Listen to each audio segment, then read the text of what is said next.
जो 26 पार्टियों का एक जो घमंडिया गठबंधन बनाया है सर, इंडी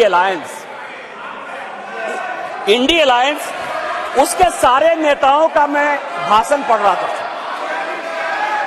आज सोनिया जी जब बोल रही थी तो मुझे लग रहा था कि वो राजनीति से ऊपर उठकर बोलेंगी, क्योंकि वो अपोजिशन की आवाज थी। मैं उनका सम्मान करता हूं सर।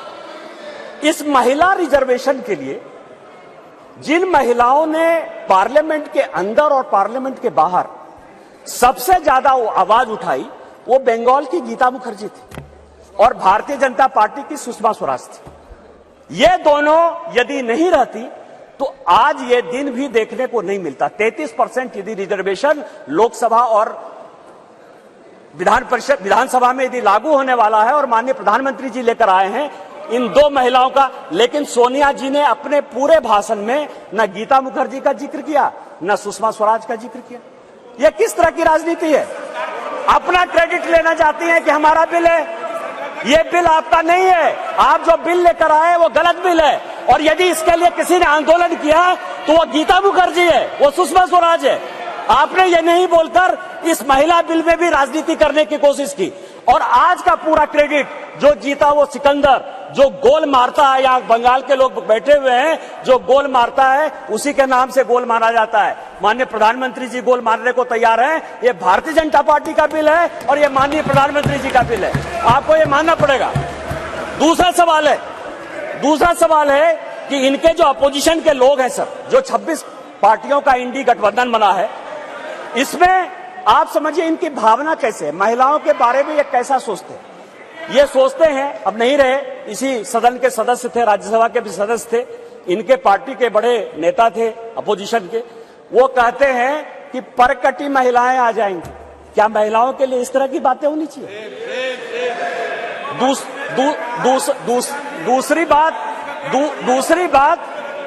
बात जो है, ये दूसरे नेता जो है 2011 में मैं अध्यक्ष जी आपको दो कहानी बताना चाहता हूं, और ये वर्षों से मेरे मन में था। इस पार्लियामेंट में 2 बार संजोग से मैं 2009 में सांसद बनकर आया, अनुराग ठाकुर जी से लेकर राजनाथ जी सबों के साथ काम करने का मौका मिला सर। 2011 और 2013 में 2 भयंकर घटना हुई इसी बिल में। 2011 में जब 2010 में यह बिल पास हो गया राज्यसभा में, और जब यहां 2011 में जिसको कि ये लागू नहीं करना चाहते थे बिल लेकर आए, और जब बिल उधर से इंट्रोड्यूस हो रहा था तो इन्हीं के सहयोगी दल के सांसदों को इसी कांग्रेस ने इसी बिल में पीटा सर। 2 बिल था, एक महिला रिजर्वेशन का 2011 में और 2013 में प्रमोशन इन रिजर्वेशन। और प्रमोशन इन रिजर्वेशन में मैं जब बात करूंगा तो ये पूरे के पूरे बेंच खड़े हो जाएंगे सर। यही वी नारायण स्वामी बिल को पेश कर रहे थे, समाजवादी पार्टी के यशवीर सिंह, शेड्यूल कास्ट थे सर, ये कहते अधिकार की बात, शेड्यूल कास्ट शेड्यूल ट्राइब की बात करते हैं सर।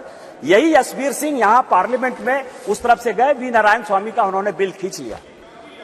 इस पार्लियामेंट में, इसी लोकसभा में सर, सबसे पहले बिल में यदि उसका कॉलर पकड़ने के लिए कोई आया तो यही मैडम श्रीमती सोनिया गांधी जी थे, और नीरज शेखर वहां खड़े थे, मुलायम सिंह यादव बाहर थे, और मैं वहां से कूद कर टेबल पर आया और मैंने कहा कि आप यहां की तानाशाह नहीं है, आप यहां की रानी नहीं है, इस बेल में आप मारपीट नहीं कर सकती हैं। और इनके जो इतने लेफ्टिनेंट थे, बिलास मुतेबार से लेकर सबों ने उनको पीटा। ये दोनों घटनाएं जो है, चाहे महिला रिजर्वेशन का हो, चाहे ये प्रमोशन इन रिजर्वेशन का हो, ये पार्लियामेंट है सर, सबको सत्य बोलना चाहिए। और मुलायम सिंह यादव ने कहा यदि बीजेपी नहीं होती तो आज के डेट में हमारे सांसद नहीं बचते।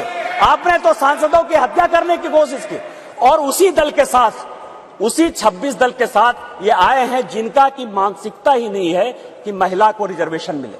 चाहे वो राष्ट्रीय जनता दल है, चाहे वो समाजवादी पार्टी है, चाहे इनके सारे मुस्लिम एमपी है, चाहे कोई भी पॉलिटिकल पार्टी जो इनको सपोर्ट कर रही है सर, और उन्हीं के दबाव में ये कानून के विरोध में जाकर, इस संविधान के विरोध में जाकर, और उसके सारे उदाहरण है कि 96 से लेके आज तक क्यों नहीं लागू हुआ, उसी के कारण ये कभी ओबीसी रिजर्वेशन की बात करते हैं, कोटा विद इन कोटा की बात करते हैं, राज्यसभा में जो है उसको अधिकार देने की बात करते हैं, विधान परिषद में क्यों नहीं रिजर्वेशन दिया उसकी बात करते हैं।